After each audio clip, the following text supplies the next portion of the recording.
Non, nos ressources principales sont avant tout, en fait, c'est notre équipe.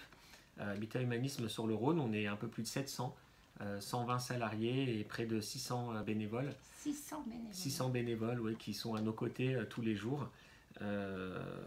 Principalement autour des métiers de l'accompagnement, dont on vient un petit peu de parler.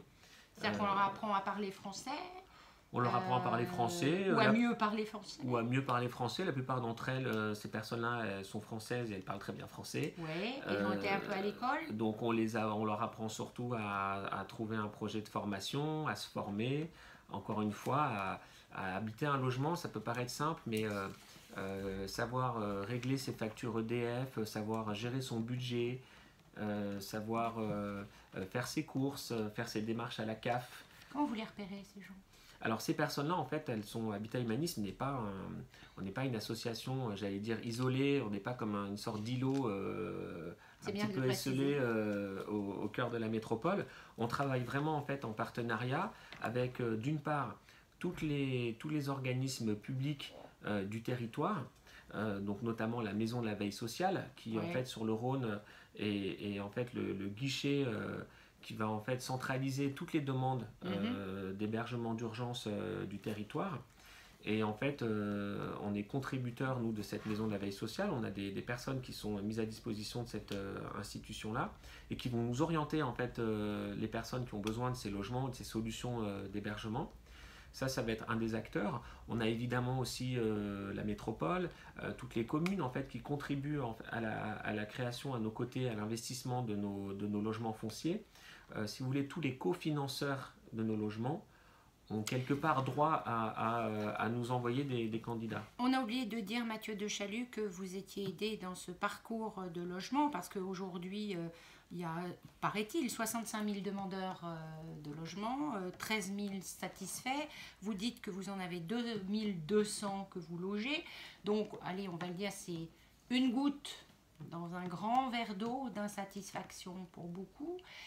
Vous êtes financé par des fonds publics, puisque vous me parlez de collectivité, ou est-ce que c'est juste des dons? C'est un moteur hybride, Habitat Humanisme, et c'est quand on dit qu'on réconcilie l'économique et le social, ça se retrouve dans notre capacité en fait à nous développer et nos fonds propres. Oui, collectivités publiques, elles sont à nos côtés lorsque nous investissons pour créer des logements. Mais en fait, l'énergie, elle vient avant tout des investisseurs solidaires, c'est-à-dire des personnes comme vous et moi, qui vont en fait croire en l'aventure d'Habitat Humanisme et vont investir, elles vont devenir en fait coactionnaires de la foncière d'Habitat Humanisme qui émet des actions lors d'augmentation de capital, ça a lieu 2 fois par an. Ça nous permet de lever des fonds et avec 1 euro collecté, Habitat Humanisme est capable d'aller chercher ensuite 1 euro de prêt auprès de la Caisse des dépôts et des consignations, la Banque de l'État, et 1 euro de subvention auprès des collectivités publiques. Et donc si ça fait 3 euros. Ça fait 3 euros, mais ce qu'il faut bien comprendre, c'est que la dynamique, c'est avant tout la finance solidaire, donc des investisseurs privés qui croient aux solutions portées par Habitat Humanisme et qui sont donc co-investisseurs de nos solutions de logement. Et avec 7 euros-là, ou 16 euros collectés, un peu plus de 20 millions chaque année, nous allons chercher en fait pour un total de à peu près 60 millions d'euros annuels de capacité d'investissement dans l'immobilier à vocation sociale. Et notre grande spécificité, c'est d'investir uniquement dans des quartiers équilibrés, voire parfois privilégiés, pour favoriser l'insertion du public. Alors on est à Lyon, quartier privilégié, où est-ce que Habitat Humanisme est, par exemple? 67% de nos logements sont situés sur la commune de Lyon, 93% sur la métropole. On a des logements qui sont situés dans l'ensemble des arrondissements, principalement le 7e, le 3e, le 6e, le 4e, Villeurbanne, on a beaucoup de logements aussi. Vraiment, en tous les cas, des logements qui sont très facilement accessibles en transport en commun et dans des quartiers, on va dire, qui sont bien pourvus en structure de ressources, bibliothèques, pour faire ses courses, pour mettre ses enfants à la crèche, pour trouver un emploi, etc. Alors quand vous parlez, Mathieu de Chalut, que Habitat Humanisme fait appel à des investisseurs solidaires, c'est à hauteur de 80% du total? C'est quoi les investisseurs solidaires qui sont? ce sont encore une fois des personnes, privées. Vous n'avez pas des entreprises qui, à un moment donné, ont envie d'avoir une éthique? Alors, il faut bien comprendre qu'en fait, on est à la fois un acteur de l'investissement, ça ce qui nous permet en fait d'accroître notre parc, de faire en sorte que des 2200 logements que nous avons aujourd'hui, dans un an, il y en ait 200 de plus et ainsi de suite. Donc ça, c'est bien la partie investissement qui est portée par notre foncière. Et ensuite, on a un budget de fonctionnement qui nous permet d'accueillir ces familles et d'entreprendre toutes nos actions d'insertion dans ces logements-là. Et là, en fait, évidemment, nous avons des besoins forts en termes d'accompagnement, de mécénat d'entreprises ou de donateurs de personnes particulières pour en fait nous aider à financer des cours, des formations, des ateliers de remise à l'emploi, etc., etc. Les personnes physiques donnent facilement ou il faut vraiment se démener? Vous avez un service dédié spécial? On a un service dédié spécial, ce sont des vraies compétences. On peut dire les choses de manière claire. Je pense qu'il y a une vraie compétition dans ce monde de l'économie sociale et solidaire. Il faut aller chercher des dons. C'est une vraie exigence, c'est une nécessité pour tous les acteurs de l'économie sociale et solidaire, en tous les cas les acteurs du monde associatif que nous sommes. Charge à nous en fait de convaincre. Charge à nous de montrer que nos solutions, elles sont utiles, elles sont efficaces. Mais oui, on s'est renforcé d'ailleurs ces dernières années parce qu'il faut être plus, je pense, pertinent.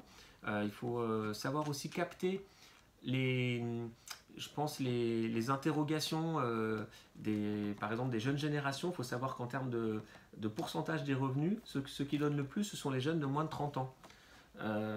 Donc ils ont un grand cœur. Ils ont un grand cœur, ils n'ont pas autant de revenus que leurs aînés, en tous les cas. Mais ils ont envie que ça marche. Mais ils ont envie que ça marche, ils y croient. Et on ne s'adresse pas à cette population-là de la même manière qu'on s'adresse à nos donateurs un peu plus aînés. Voilà. D'accord. Mathieu de Chalut, Habitat Humanisme, ça fait plus de 30 ans, ça a été créé à Lyon. Il y a un certain nombre d'endroits en France, 55 associations dans plus de 80 départements, oui. Oui, donc vous êtes implanté partout aujourd'hui en France. Oui, en Belgique, au Luxembourg aussi. Qu'est-ce que vous pensez, Mathieu de Chalut, de votre... Est-ce que c'est votre bébé, les escales solidaires? Non, je ne pense pas que ce soit mon bébé. En tous les cas, c'est, je pense, une vraie aventure entrepreneuriale à vocation sociale. Ça part d'un constat très simple.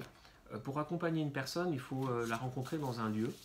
Et en fait, quand vous proposez un logement à une personne, ce lieu, ça peut être soit son logement, ou soit en fait le siège d'Habitat Humanisme à Gerland. Et en fait, ni l'un ni l'autre ne sont très faciles. Le lieu de l'habitat, c'est le lieu de l'intime. Oui. Et c'est pas parce qu'on est bénévole ou n'importe qui chez soi. Voilà, exactement. Donc c'est valable, je pense, pour vous et pour moi, et donc pour tout le monde. Et ensuite, notre siège, il est très sympathique et accueillant, mais il a quand même un caractère institutionnel et donc pas très propice à des échanges, on va dire. Donc vous avez créé ça. Et donc, fort de ce constat, on s'est dit on a besoin de lieux qui sont des lieux de convivialité, des lieux où en fait on accueille tout le monde, des lieux où chacun en fait va compter pour quelqu'un, va se sentir utile, sans autre ambition que de partager des bons moments. Et ce sont les escales solidaires. Première escale solidaire ouverte en avril 2018. Donc tout récemment. Donc il n'y a pas très longtemps. C'est la première, je pense, d'une longue série, puisqu'on a l'ambition d'en ouvrir une par arrondissement dans les prochaines années. Nous avons déjà ouvert la deuxième dans le 3e arrondissement. Donc première dans le 6e, deuxième dans le 3e. C'est bien, puis vous avez le 6e arrondissement avec son aura d'arrondissement. On parlait de mixité sociale, non, tout à l'heure. Ouais. Donc voilà, mais je pense que intéressant. Ça illustre vraiment. Alors si vous voulez, une escale solidaire, tout le monde est le bienvenu. Donc les locataires d'Habitat Humanisme, évidemment, mais aussi n'importe quelle personne, j'allais dire du quartier, parce qu'on joue quand même la carte de la proximité, qui est soit dans une situation de précarité sociale ou économique, ou qui se sent un petit peu seul, ou pas forcément, qui a juste en fait envie de se rendre utile le temps d'un repas, le temps d'une après-midi. Et en fait, c'est des lieux assez magiques où vous ne savez pas en fait qui est locataire d'un logement social ou très social porté par Habitat Humaniste, qui est bénévole, qui est un passant qui passe. Exactement. Et en fait, là, se créent du coup des rencontres assez improbables. C'est des personnes qui avaient tout pour pas se rencontrer, qui non seulement se rencontrent, mais surtout font des choses ensemble. Alors, font des choses ensemble, ça cuisine, ça parle, on dessine, on apprend. La première chose qu'on fait, c'est qu'on passe un bon moment. Ça, c'est hyper important. Donc, ce sont des lieux... donc pour nos auditeurs, l'Escale Solidaire, donc vous avez une adresse dans le 6e arrondissement? Bien sûr, c'est le 78 de la rue Tronchet, dans le 6e. Et dans le 3e? Et dans le 3e, c'est au numéro 242 de la rue Duguesclin. D'accord. Donc c'est des lieux qu'on repère assez facilement avec des grandes baies vitrées ouvertes, chaleureux, avec des couleurs sympathiques. On a chiné tous nos meubles et donc c'est assez sympa. Opus, oui. Quel est l'investissement d'une telle escale? Vous arrivez à vous en sortir?